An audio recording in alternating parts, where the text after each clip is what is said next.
Everybody, this is Harmony from Harmony Stitches and welcome to my channel.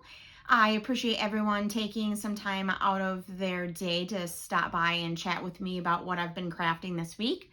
Here on this channel, my crafts usually revolve around cross stitch, quite a bit of knitting lately and not really too much crochet going on.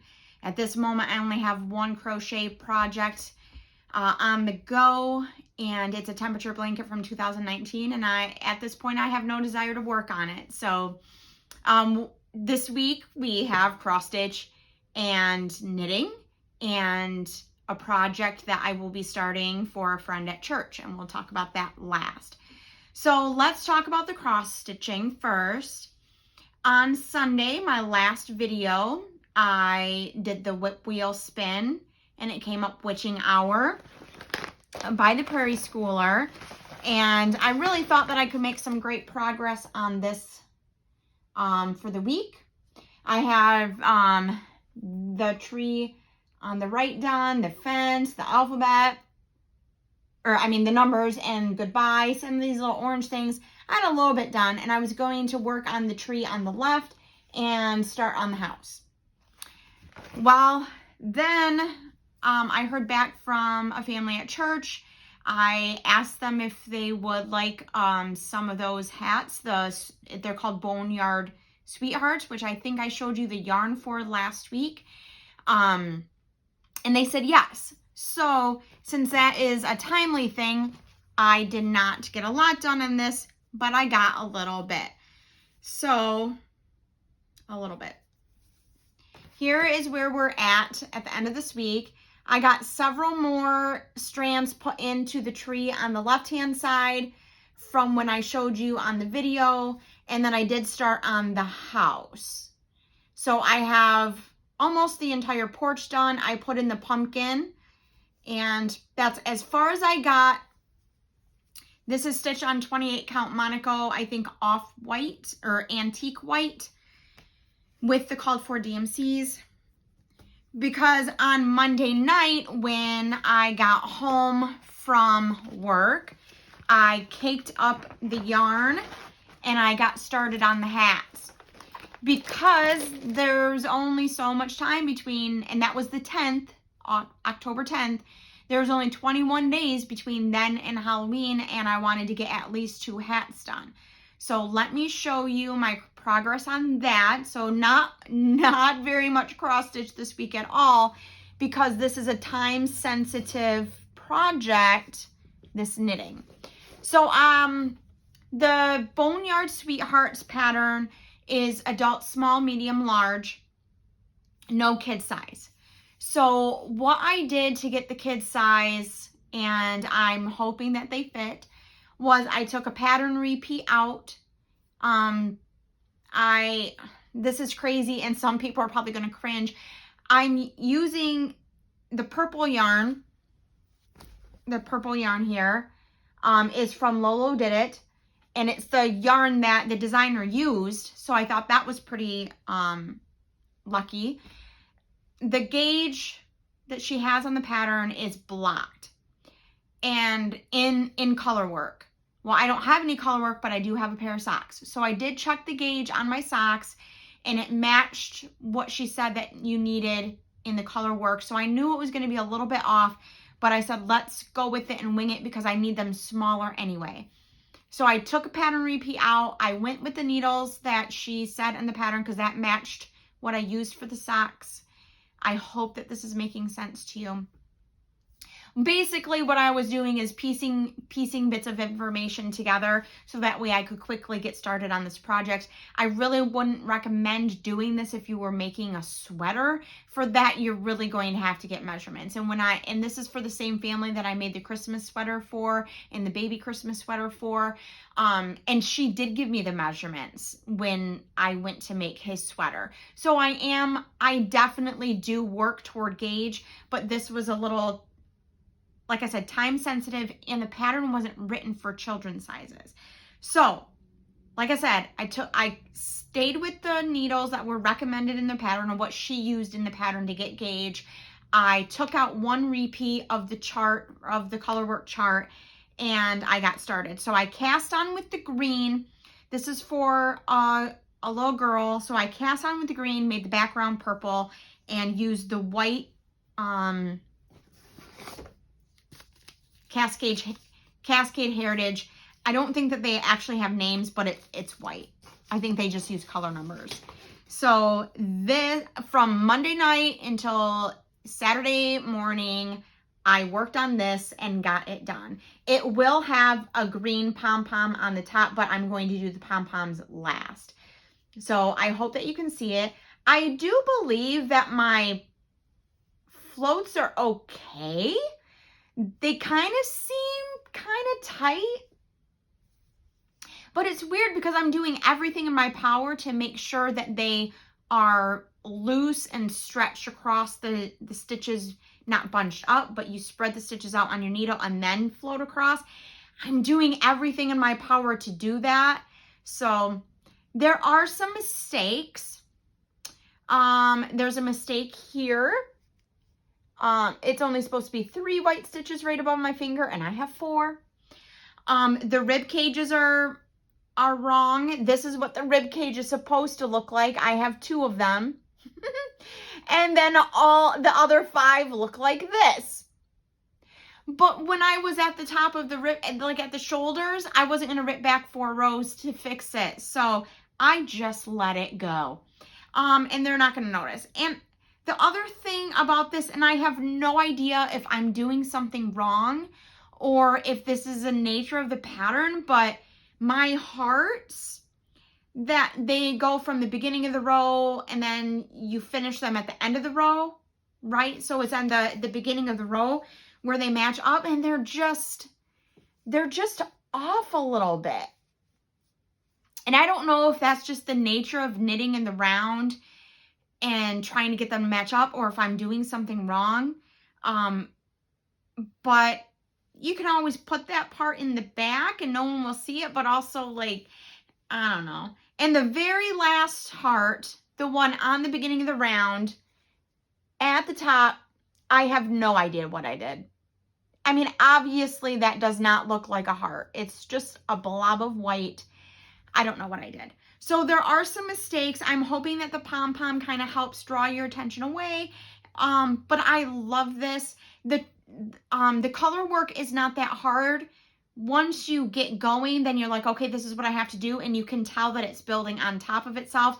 So like when you're knitting the arms, you know that there's a column of 1 white stitch and you just go with it. So this was really simple. It actually would have taken me a lot less time if, 2 things. One, I was tired last week, emotionally tired. And so sometimes I didn't, like Friday night, I didn't get very much done at all. I got 5 rows done on Friday night and I wanted to get 10. Thursday night, I did 2. So it is what it is.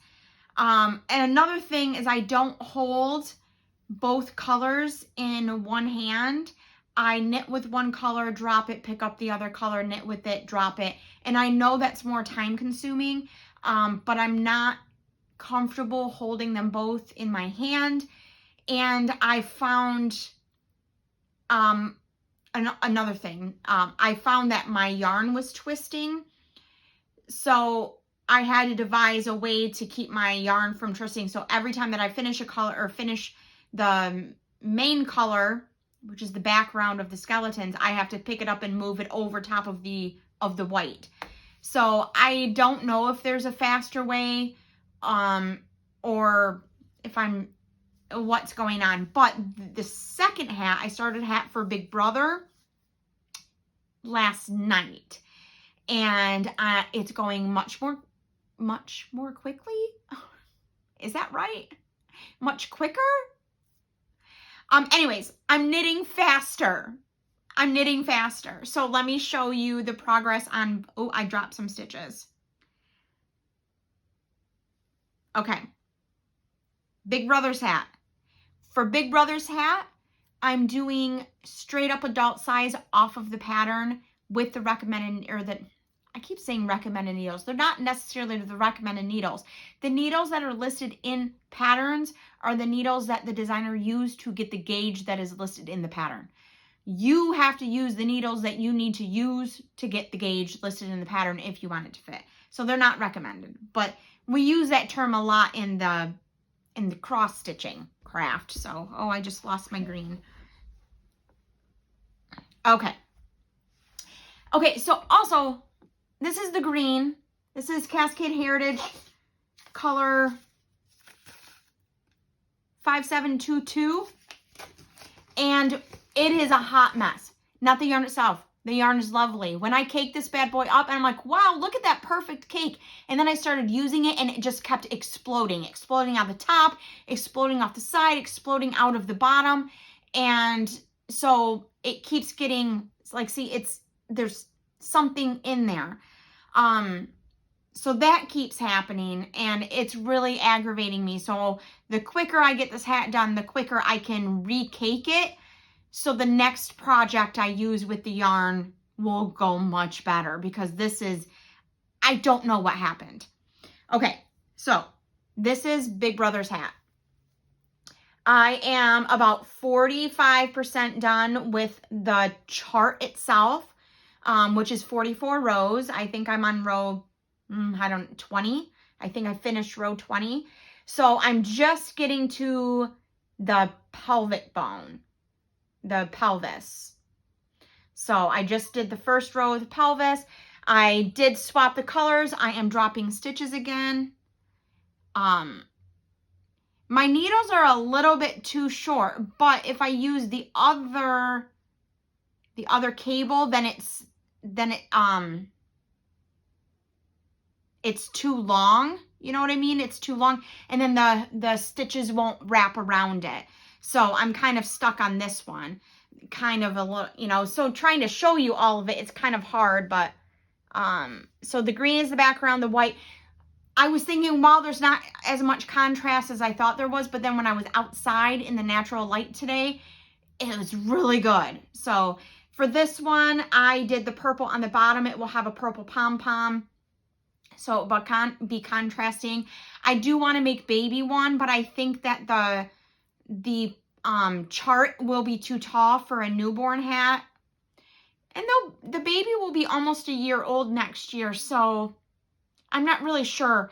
I think I need to wait to see how Sister's hat fits, and then go from there. Oh, one other thing that I modified on this one, after you finish the chart, there's like 5 or 6 rows of just plain knitting with the background color.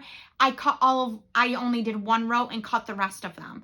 And I only did the 1 row so that way the decreases didn't mess up the chart that I had painstakingly made, knitted there. So this one, I think I'm going to leave all of those plain green rows in to make it a little bit longer for a bigger kid's head. Maybe I'll do less of them. I'm not really sure. I'm gonna have to play it by ear by the time I get to the end of the chart and see how long the hat actually is.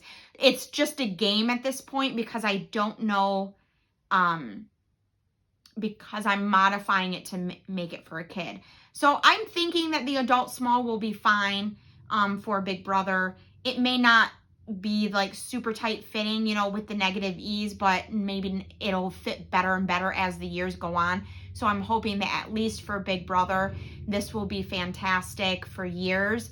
And then for Sister, maybe this year, next year, and then they can hand them down. So then after Big Brother gets done with this one, then Sisters can have it too. So I love that they're going to be able to share the things that I make for them because they're kind of universal. So I'm excited about that. So let me get these colors back. But here's the 2 colors. I'm really happy with our choice of green. My daughter did pick up a different color by Heritage, Cascade Heritage, and it was a little bit too much. I think it had a little too much olive in it. And then I said, nah, I don't know about that. And I put it back, and then I was really bummed because I wasn't finding anything. And then she said, well, I said, how about this one?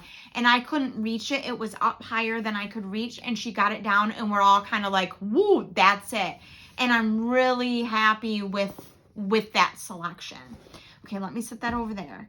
Okay, so I'm going to finish that hopefully within the next 2 or 3 days. I need to get them washed, and then and while they're drying, normally I wouldn't wash them. I didn't wash the other hats that I made them, but because it's color work, I'm hoping that it will relax it a little bit into place. And it does say to wash it and block it before you put the pom-poms on. So while they're drying, I'm going to make the pom-poms and get those ready to go and ready to put on. So then after that, when they're drying and I have the pom-poms ready, I have a project from a lady at church, one of my friends from church. She bought this macrame kit and she asked me if I would be willing to make it for her, because I think that she found it's probably going to be too complicated and she's not such a crafty person. Now, I will tell you, she can make a greeting card like nobody's business, but she decided that maybe she just couldn't do this, and she asked if I was willing.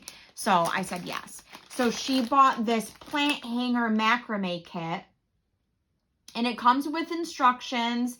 It comes with all of the materials. So the wooden dowel at the top, the 2 wooden beads, and all of the cording. It comes with all of that. She bought a roll of black because it will accent the room that she's putting this in. So I'm going to work it with black. Now, I've never made macrame before, but she trusts me and has faith that I'll be able to do it. There is the instructions say that there's a video tutorial on the website. So I guess if I get stuck, then I can always go on the website and do that. So I will get that figured out. So plans for this week: finish the Halloween hat, including washing and pom-poms, get them dried, get them over to the family, do the macrame plant hanger, and then I'm getting back to witching hour because I didn't even give it a day and a half. I'm going to start over on that. And then I'm going to get back to my Musselburgh hat from my other friend at church. All my friends at church are getting prizes. So then that will be that. We still have not picked out any yarn for any of the sweaters that my daughter has picked out. But I've kind of been crazy this last week trying to get these hats going. I'm having technical difficulties not filming, but editing my video and getting it ready to post on YouTube. So I do apologize that my last couple of videos have been kind of choppy, but I've had to cut out a lot of conversation in order to get it posted. So I will be doing some bonus cut videos for some of the things that I was talking about that the conversation may not have shown up on the video because I've had to cut it. And one of those is Whip Go for 2023. I don't know if any of that conversation made the video or if I had to cut it out, but I will talk about all of that when the time comes. I am in the process of kitting things up and getting things ready to go and kind of brainstorming about that some more. So watch for videos. My bonus cut videos go out at 10 a.m. on Wednesdays Eastern time. So Wednesdays, 10 a.m. Eastern time. I don't think it will be right away. I think maybe Thanksgiving-ish time that will come out. And I think I cut from one of the previous videos too that my daughter wants me to do a finish parade for everything that I finished in 2023. A lot of my things are gifts. Like the knitting is gifts. The Halloween hats are gifts. The baby sweater's a gift. The Musselburgh will be a gift, and all of those things will be gone. So I'm not really sure if that's practical, but what I will do is I will give a rundown like I did last year of all the counts, like how many knitting, how many crochet, how many cross stitch projects I got done. I will give a rundown, and I will do a whip parade like everybody else. And my whip parades include all of my crafts. So my crochet, my knitting, and my cross stitch all get shown during whip parades. And what I'm going to do is I've been contemplating using my laptop to film instead of my phone.